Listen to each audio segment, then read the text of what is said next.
नमस्कार, good afternoon. एक बार फिर से आप सभी का स्वागत है।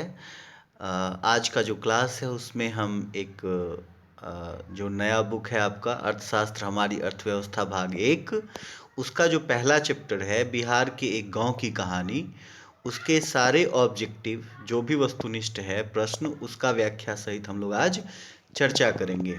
ठीक है जी। तो पहले बता दें कि अभी हम लोग क्लास 9 जो बिहार बोर्ड है उसके डिफरेंट्स बुक जो हैं उसके मतलब प्रश्नों और उत्तरों को देख रहे हैं। इस सेक्शन में हमने 2-3 बुक को जो है सो पहले भी डिस्कस किया। आप चाहें तो हमारे प्लेलिस्ट में आपको वे सारे डिस्कशन वे सारे वीडियोस आपको मिल जाएंगे। तो चलिए बढ़ते हैं पहले क्वेश्चन की ओर।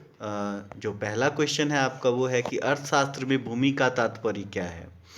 देखिए, अर्थशास्त्र में भूमि का तात्पर्य क्या होता है। देखिए, सबसे पहले अर्थशास्त्र आप समझिए, यह एक बहुत ही महत्वपूर्ण शास्त्र है। बहुत महत्वपूर्ण शास्त्र क्यों? अगर अर्थशास्त्र नहीं है तो आपका कोई रिलेशनशिप नहीं टिक पाएगा, आप कुछ भी नहीं कर पाएंगे। इवन आप अपना भोजन, कपड़ा और मकान ये सब तो सोच भी नहीं सकते। ठीक है, कोई रिश्ता नहीं रहेगा। शिक्षक पढ़ाता है अर्थ के कॉज से, स्टूडेंट पढ़ता है अर्थ के कॉज से। तो ये बहुत ही महत्वपूर्ण सेक्शन है, ये बेहद ही महत्वपूर्ण और उपयोगी। आप देखिए, मैथ पढ़ता है बहुत सारे स्टूडेंट, साइंस पढ़ता है, लेकिन उसके वास्तविक जीवन में उसकी उपयोगिता ना के बराबर होता है। या बहुत सारे लोगों की लाइफ में जो आपने पढ़ा अल्फा, थीटा, बीटा, गामा, ये सब जरूरी नहीं कि आप उपयोग करेंगे। लेकिन अर्थशास्त्र अगर पढ़ा है तो कोई पढ़े ना पढ़े, प्रत्येक दिन डे टू डे के लाइफ में वो उपयोग करता है इसको। तो इसकी महत्वपूर्णता, इसकी उपयोगिता को आप समझेंगे और जो क्वेश्चंस हैं उसको समझेंगे। ये आपके जीवन से जुड़ी हुई सवाल है, क्वेश्चंस हैं, जुड़े हुए क्वेश्चंस हैं। तो इसमें कुछ ऐसा नहीं है जो आप पहले से ना जानता हो या अनजाने ही आप इस चीज़ों को जानते होंगे। तो जो फर्स्ट क्वेश्चन है वो ये है कि अर्थशास्त्र में भूमि का तात्पर्य क्या है। तो जो भूमि का तात्पर्य है वो याद रखिएगा, प्राकृतिक प्रदत्त सभी निःशुल्क वस्तुएं, ईश्वर ने आपको जो भी दिया हुआ है, ठीक है, ईश्वर के द्वारा या प्रकृति के द्वारा जो भी आपको मिला है, अर्थशास्त्र की भाषा में उसे भूमि कहते हैं। ठीक है जी। तो जो पहला क्वेश्चन है उसका राइट आंसर आपका ए हो जाएगा। ठीक है, राइट आंसर ए हो गया। चलिए दूसरे क्वेश्चन की ओर बढ़ें। तो दूसरा क्या कहता है, निम्नलिखित में कौन उत्पादक है। देखिए, भिखारी भीख मांगता है, लेकिन क्या उसको आप उत्पादक कह सकते हैं? नहीं कह सकते। ठग किसी ना किसी तरीके से पैसे अपने लिए जोड़ लेता है, लेकिन वो इलीगल प्रोसेस है, गलत तरीका है। किसी को दुख देके, किसी को तिक देके जो है सो उसने क्या किया है, पैसे जोड़ा है। शराबी शराब पीता है तो क्या आप उसको उत्पादक बोल सकते हैं? नहीं। शराबी तो उत्पादक किसी नज़र से नहीं है, वो तो पहले उपभोग करता है शराब का, और जो कि शराब भी सही चीज़ नहीं है, इसीलिए वह उत्पादक नहीं है। लेकिन आप बढ़ई को देखिए, वह क्या करता है, समाज के लिए सामान को बनाता है। ठीक है, क्या करता है, सामान को बनाता है और उसका उपयोगिता होता है। ठीक है, उसके सामानों का, और बदले में उसको अपना मेहनताना भी मांगने का हक है, उसे मिलता भी है। तो आंसर जो आपका 2 है क्वेश्चन, उसका जो राइट आंसर है वो आपका ए होगा। तो ये आपका राइट आंसर है। ठीक है जी। चलिए पढ़े अगले क्वेश्चन की ओर। तो जो अगला क्वेश्चन है आपका वो है भूमि उत्पादन का साधन है। भूमि उत्पादन का साधन है कैसा। देखिए, उत्पादन का साधन तो है, लेकिन कैसा साधन है। आप भूमि में क्या कर सकते हैं। भूमि आपको, एक होता है ना पीछे से मदद करना, एक होता है सामने से करना, समझ गए। दो तरह के आप देखोगे, एक है जैसे आपके माँ बाप हैं, आपको बोलते ना हो, डांटते हो, या अलग अलग तरीके से आपको लगता हो कि वो आपको परेशान कर रहे हैं, लेकिन वो आपके निष्क्रिय, पीठ पीछे आपके हमेशा सपोर्ट में होंगे। वैसे ही भूमि क्या होता है, भूमि आपका एक निष्क्रिय उत्पादक है। आपके उत्पादन के लिए भूमि जो है सो वह सक्रिय रूप से भाग नहीं लेता है, पर उसके बिना आप कोई उत्पादन कर भी नहीं पाएंगे। तो इसीलिए राइट आंसर क्या होगा आपका, क्वेश्चन 3 का आपका राइट आंसर बी होगा। ठीक है जी। तो ये आपका राइट आंसर है। चले अगले क्वेश्चन की ओर। तो अगला क्वेश्चन है, निम्नलिखित में से कौन भूमि की विशेषता कौन सी है। भूमि की विशेषता की बात करें तो आप देखिए उसमें भूमि नाशवान है। तो ऐसा तो है नहीं। भूमि है तो दुनिया में कुछ भी स्टेबल नहीं है, हर कुछ नाशवान है, लेकिन फिर भी भूमि जो है वो दूसरे वस्तुओं के सापेक्ष आप देखें, उससे कंपैरिजन करें तो भूमि ज़्यादा जो है सो टिकाऊ है, और नाशवान उसको इतना आसानी से आप नहीं कह सकते। वह मनुष्य निर्मित है, ये भी बात नहीं है। उसमें गतिशीलता का अभाव है, ये हो सकता है, इसके साथ आप जा सकते हैं। भूमि मोशन में नहीं होता, वो गतिशील नहीं होता। उसमें समान उर्वरता है, ये भी गलत होगा, ये आप कह नहीं सकते। समान उर्वरता सब जगह अलग अलग होता है। वह मनुष्य निर्मित है, ये बात भी जो है सो नहीं है। भूमि नाशवान है, ये भी आप नहीं मानेंगे। तो उसमें गतिशीलता का अभाव होता है, ये बात सच है। कभी भी आप जो है सो जो भूमि को देखेंगे वो एक जगह से दूसरे जगह हस्तांतरित नहीं होता, उसमें मोशन नहीं होता है, गति नहीं होता है।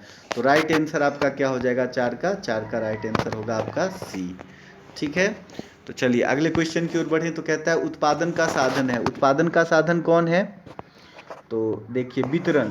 वितरण क्या होता है? एक जगह से दूसरे जगह चीज़ों को पहुंचाना, ठीक है, डिस्ट्रीब्यूट करना। तो वितरण उत्पादन नहीं हो सकता है। उपभोग करना, कंज्यूम करना, वो भी उत्पादन नहीं हो सकता है। विनिमय, बेचना, वो भी उत्पादन नहीं हो सकता है। लेकिन श्रम एक उत्पादक तत्व हो सकता है। ठीक है जी, तो इसका जो राइट आंसर होगा वो आपका होगा सी। ठीक है, तो 5 का आपका राइट आंसर सी रहा। चलिए अगले क्वेश्चन की ओर बढ़े। तो अगला कहता है निम्नलिखित में कौन उत्पादन का साधन नहीं है? उत्पादन का साधन नहीं है। तो देखिए संगठन उत्पादन का साधन है। उद्यम बिल्कुल है, पूंजी बिल्कुल है, लेकिन उपभोग ये नहीं है। तो यानी राइट आंसर क्या हो जाएगा आपका? राइट आंसर होगा आपका सी। क्यों पूछ रहा था कि उत्पादन का साधन नहीं है। ठीक है, जब नहीं है पूछ रहा है तो आपको नहीं ही लगाना है। तो नहीं कौन सा है? उपभोग नहीं है। संगठन, उद्यम, पूंजी है। तो 6 का राइट आंसर आपका हो जाएगा डी। आप उत्पादन थोड़ी ही करते हैं उपभोग करके। उपभोग करके आप कंज्यूम करते हैं, चीज़ों को ख़त्म करते हैं, समाप्त करते हैं, उसका यूज करते हैं, है ना। तो उपभोग जो है वह आपका उत्पादन का साधन नहीं है। उत्पादन किया जाता है उपभोग के लिए, ये अलग बात है, लेकिन उपभोग उत्पादन का साधन नहीं होता है। चलिए अगले क्वेश्चन की ओर बढ़े। तो कहता है निम्नलिखित में कौन अचल पूंजी है? अचल, अचल का मतलब क्या होता है? जो मोशन में ना हो या जो जमीन से जुड़ा हुआ। अगर आप बात करें क्या कहते हैं मतलब अर्थशास्त्र की भाषा में, तो उसमें जो है सो आप अचल किसको कहते हैं? जो जमीन से जुड़ा हुआ होता है उसको बोलते हैं। अचल पूंजी की बात कर रहा है। अचल पूंजी जो जमीन पर खड़ा है, जो जमीन से जुड़ा हुआ है। और फिर चल क्या हो जाएगा? जो जमीन से नहीं जुड़ा हुआ है। जैसे कोयला, कोयला अचल नहीं है, पेट्रोल नहीं है, जमीन में ही होता है, लेकिन जमीन में हमेशा उसको जब निकाल के आप वो यूज करने लगते हैं तो वो अचल पूंजी नहीं होगा आपका। कच्चा माल भी अचल पूंजी नहीं होगा। तो अचल पूंजी आपका क्या हो जाएगा? अचल पूंजी आपका होगा कारखाने का भवन। बिल्कुल सही बात है, ये जमीन के ऊपर ही खड़ा होता है, जमीन से जुड़ा हुआ है, और इसीलिए अचल पूंजी है। तो आपका राइट आंसर क्या हो गया? 7 का राइट आंसर हो गया आपका ए। ठीक है जी, 7 का राइट आंसर ए हो गया। चलिए अगले क्वेश्चन की ओर बढ़ें। भारत में कृषि की नवीन पद्धति कब अपनाई गई? तो भारत में कृषि की नवीन पद्धति अपनाई गई थी 1966 से 1967 में। 1966 से 1967 में। अब देखिए इसका जो साल है, जिस साल इसको अपनाया गया था वो था 1966 से 1967। 1966 से लेके 67 में कृषि की नवीन पद्धति को अडेप्ट किया गया था, अपनाया गया था। तो इसमें तो कुछ ऑप्शन से बढ़ नहीं सकते। 8 का आपका राइट आंसर हो जाएगा बी। ठीक है जी, अगले क्वेश्चन की ओर बढ़े। तो अगला क्वेश्चन जो है आपका है हमारे देश के किस राज्य में हरित क्रांति का सर्वाधिक प्रभाव पड़ा? अगर आप गौर करेंगे तो आप पाएंगे कि जो हमारे देश है उसमें सबसे ज़्यादा जो हरित क्रांति का प्रभाव पड़ा वो पंजाब और हरियाणा में था। किस स्टेट में था? तो पंजाब और हरियाणा में। ठीक है, पंजाब और हरियाणा में। बिहार देखिए अभी भी बीमारू राज्य में है, इसमें ज़्यादा प्रभाव नहीं पड़ा। उत्तर प्रदेश में भी ज़्यादा प्रभाव नहीं पड़ा, पश्चिम बंगाल में भी नहीं पड़ा। पंजाब और हरियाणा का काया पलट हो गया हरित क्रांति से, और वो अच्छे खासे स्टेट में आ गए, वहाँ जो है खुशहाल हो गए वहाँ के लोग। तो आपका 8 का जो राइट आंसर होगा 8 का, वो क्या हो जाएगा, डी होगा। ठीक है जी। चलिए अगले क्वेश्चन की ओर बढ़ें। तो अगला क्वेश्चन कहता है भूमि के अंतर्गत आता है।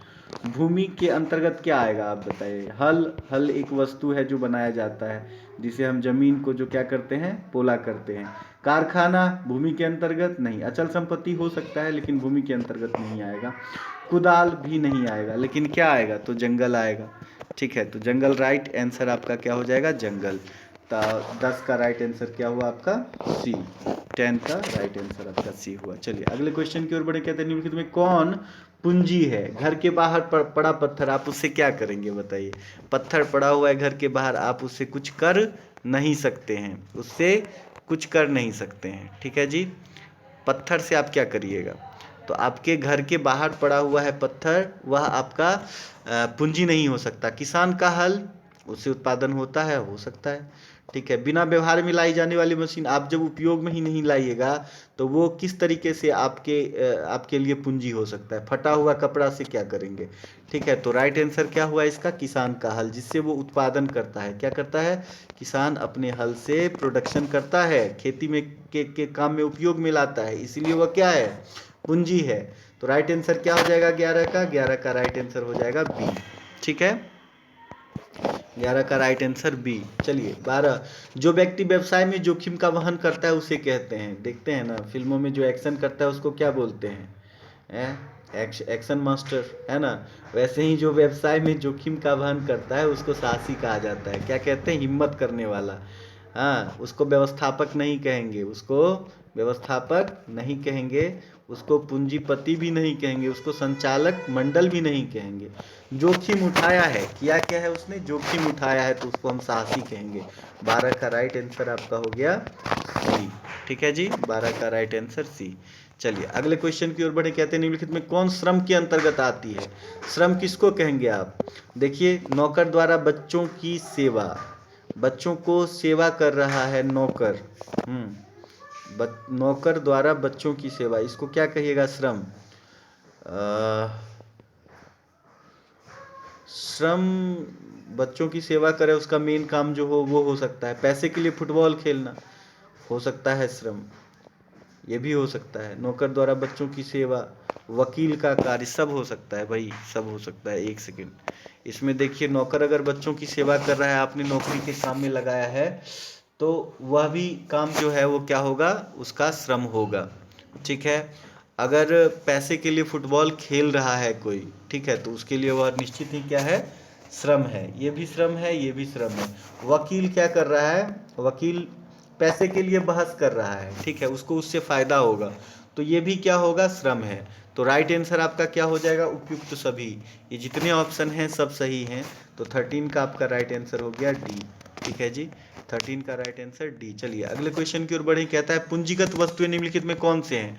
पूंजीगत वस्तुएं, ठीक है, पूंजीगत वस्तुएं, पूंजीगत किसको बोलेंगे, तो जिससे आप पूंजी प्राप्त मतलब जिससे आपको पूंजी प्राप्त होता है, तो मशीन से होता है। आप मशीन से कोई ना कोई काम करते हैं और उससे जो आपको फायदा होता है तो आप पूंजी प्राप्त करते हैं। हल से भी होता है, ट्रैक्टर से भी होता है। तो आपका जो राइट आंसर होगा वो क्या हो जाएगा, उपयुक्त सभी। ये आपका राइट आंसर होगा।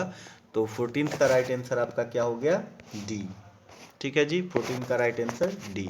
चलिए अगले क्वेश्चन की ओर बढ़े। कहता है चल पूंजी निम्नलिखित में कौन है। चल और अचल दो। चल कौन, जो जमीन से नहीं जुड़ा हुआ है, और अचल कौन, जो जमीन से जुड़ा हुआ है। बीज, कोयला, कच्चा माल, ठीक है, और ये सभी दिया हुआ है। तो 15 का राइट आंसर क्या होगा, देखिए ये चल पूंजी है, जमीन से जुड़ा हुआ तो है नहीं, बीज ना तो कोयला ना तो कच्चा माल, तो राइट आंसर क्या हो जाएगा, सभी। 15 का राइट आंसर क्या हो गया, डी। 15 का राइट आंसर डी हुआ। चलिए अगले क्वेश्चन की ओर बढ़े। कहता है उत्पादन पूंजी निम्नलिखित में कौन सा है। उत्पादन पूंजी, उत्पादन किसको बोलिएगा, उत्पादन पूंजी किसको बोलेंगे, जिससे हम कोई प्रोडक्शन करते हैं, जिससे हम कुछ बनाते हैं। तो मशीन से आप बनाते हैं कुछ, बिल्कुल बनाते हैं। इसके अलावा अगर गौर करें तो मशीन के अलावा आप क्या करते हैं, औजार से कुछ बनाते हैं, बिल्कुल बनाते हैं, औजार से भी बनाते हैं, हल से भी उत्पादन का काम होता है। तो उत्पादन पूंजी ये सब है, ये सब क्या है, उत्पादन पूंजी है। राइट आंसर क्या होगा 16th का राइट आंसर आपका हो जाएगा डी। 16 का राइट आंसर डी। चलिए अगले क्वेश्चन की ओर बढ़ें।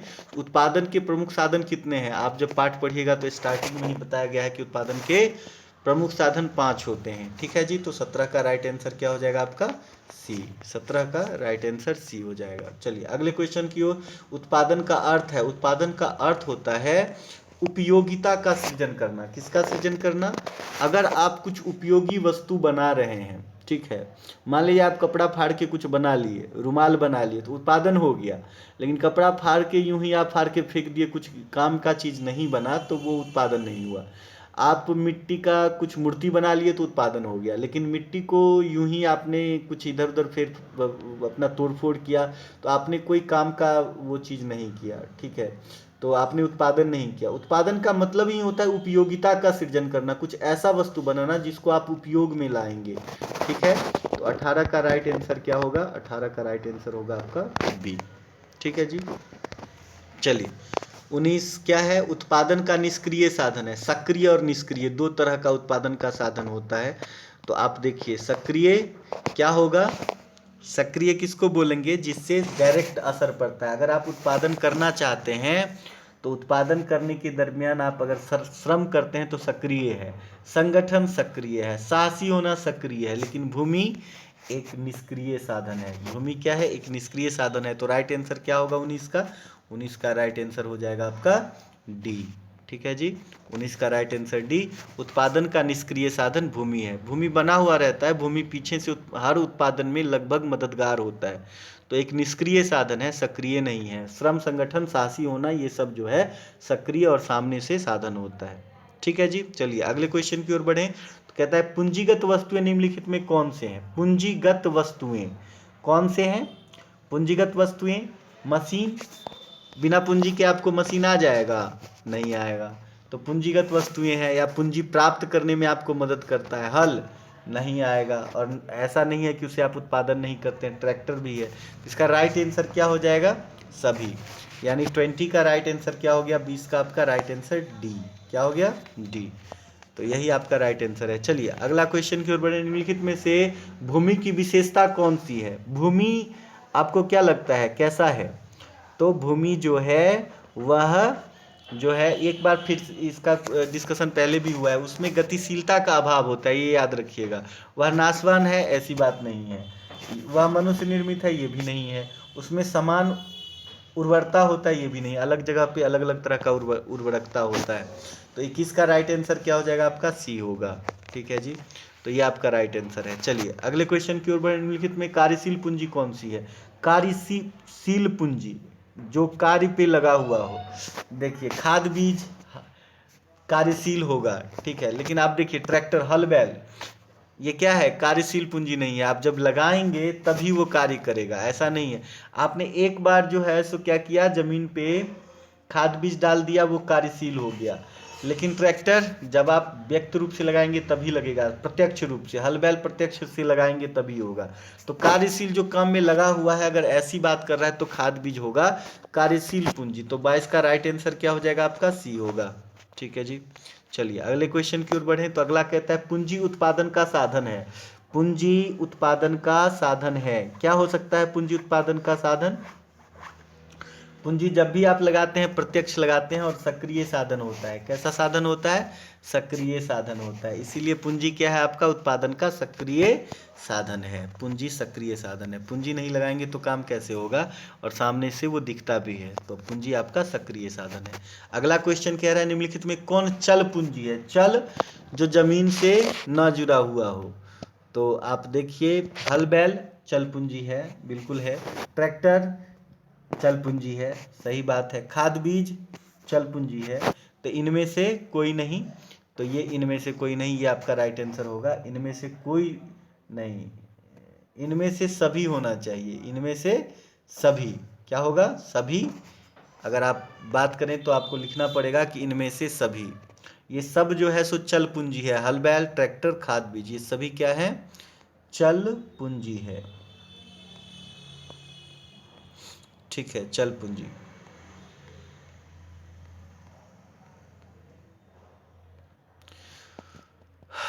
तो इसका राइट आंसर आपका डी होना चाहिए, ऑप्शन थोड़ा सा वो है, नहीं तो डी होगा। तो 24 का आपका राइट आंसर क्या हो जाएगा, डी। 24 का डी होगा। चलिए अगले क्वेश्चन की ओर बढ़े। तो अगला है कि मॉल्थस का सिद्धांत किससे संबंधित है। मॉल्थस का सिद्धांत यह संबंधित है जनसंख्या से। किससे संबंधित है, जनसंख्या से संबंधित है। ये एक सिद्धांत दिया था, किसने दिया था, मॉल्थस ने। और यह किससे संबंधित है, जनसंख्या से। तो 25 का राइट आंसर क्या हो जाएगा, बी हो जाएगा। ठीक है जी, 25 का राइट आंसर बी। अगला क्या कहता है, उत्पादन का साधन है। इसमें से देखिए, वितरण उत्पादन का साधन है क्या, नहीं है। वितरण एक दूसरा प्रक्रम है, दूसरा तरीका है, यह उत्पादन का साधन नहीं है।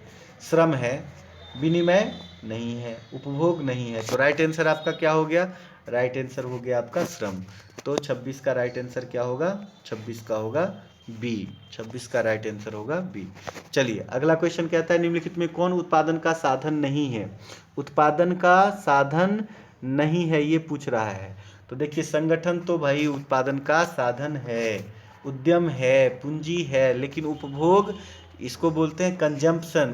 कंजम्पशन मतलब आप कंज्यूम कर रहे हैं चीज़ों को, ये नहीं है। तो राइट आंसर क्या हो जाएगा 27 का, 27 का राइट आंसर होगा आपका डी। ठीक है जी, 27 का राइट आंसर डी होगा। अगला क्वेश्चन कह रहा है आपको, अगला क्वेश्चन कह रहा है,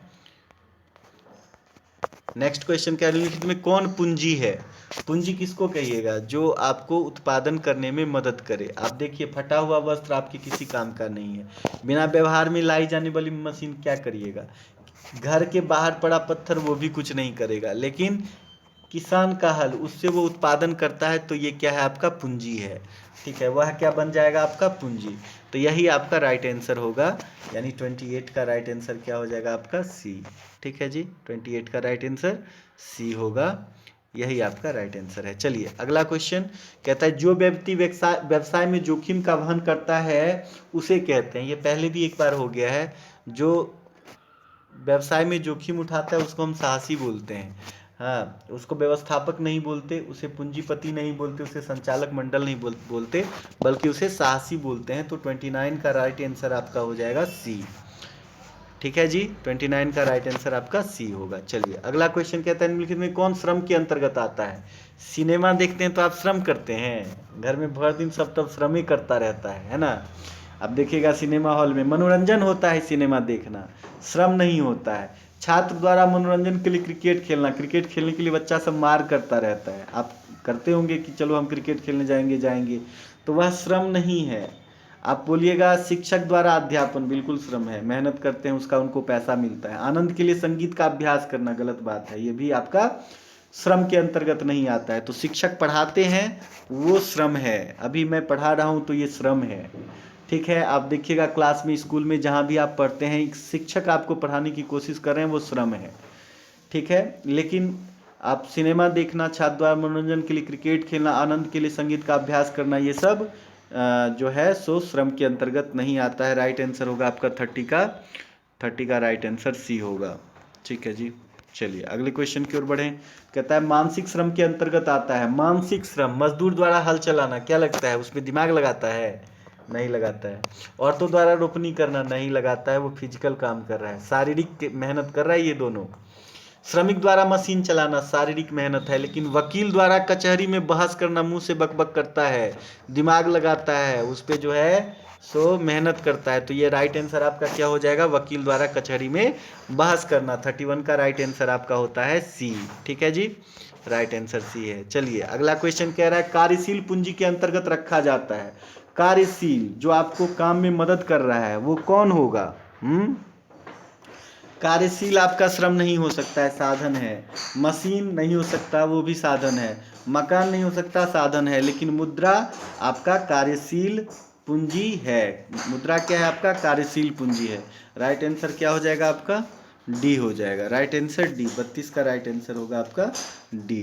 ठीक है जी, चलिए अगले क्वेश्चन की ओर बढ़ें। तो कहता है, गोपालपुर गांव की कार्यशील जनसंख्या के कितने प्रतिशत लोग कृषि कार्य करते थे।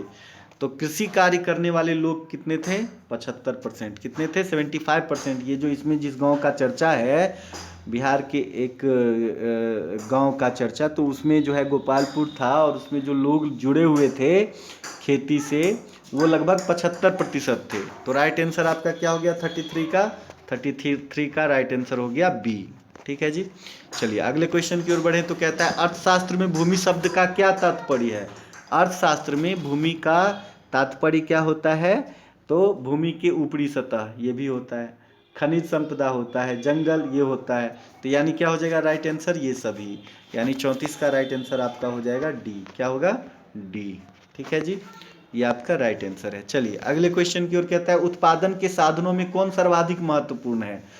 देखिए उत्पादन के साधन में सबसे ज्यादा महत्वपूर्ण आपका भूमि नहीं होगा तो भी चलेगा, श्रम है, पूंजी नहीं, पूंजी चाहिए लेकिन वो सबसे जरूरी नहीं है, उद्यम चाहिए लेकिन सबसे जरूरी नहीं है।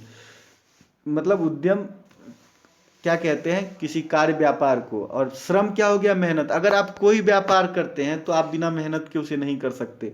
सबसे ज़्यादा जरूरी जो चीज़ है, जो सबसे जरूरी आवश्यक चीज़ है किसी उत्पादन को करने के लिए, वो श्रम है, उससे ज़्यादा कुछ नहीं। आप पढ़ाई करते हैं, आपको अक्सर लोग ज्ञान देते होंगे, तो ज्ञान देने वाले जितने लोग मिलेंगे सब आपको बोलते होंगे कि बेटा श्रम करो, मेहनत करोगे तभी कुछ होगा, ऐसे कुछ नहीं होगा। तो आप जहाँ भी देखें, चाहे वो अर्थशास्त्र हो या किसी भी सेक्टर में, श्रम का कोई विकल्प नहीं है। जो श्रम करते हैं वही सबसे बेहतर विकल्प है, मेहनत से ही सब कुछ पाया जा सकता है।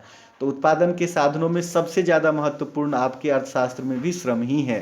ठीक है जी, राइट आंसर आपका क्या हो गया 35 का बी। ठीक है, चलिए अगले क्वेश्चन की ओर। तो ख़त्म हुआ आज का सेशन। आज हमने एक नया जो है आपका जो बुक था अर्थशास्त्र, और हमारी अर्थशास्त्र क्लास 9 का पहला चैप्टर, उसके सारे ऑब्जेक्टिव को हमने डिस्कशन किया है। होप सो कि आपके लिए उपयोगी होगा। अगर उपयोगी है आपके लिए तो इसे लाइक करें, कमेंट करें, और जो लोग इससे, जिनको इनसे फ़ायदा पहुंच सकता है, जो क्लास 9 के लिए, जिन बच्चों के लिए हमने इसे बनाया है, तो अगर आपके कोई आसपास हो तो उनके साथ ज़रूर शेयर करें। ठीक है, तो आज के लिए इतना ही। बहुत बहुत धन्यवाद। मिलते हैं नए वीडियो के साथ, कुछ नए टॉपिक के साथ, कुछ नए क्वेश्चंस के साथ। Thank you.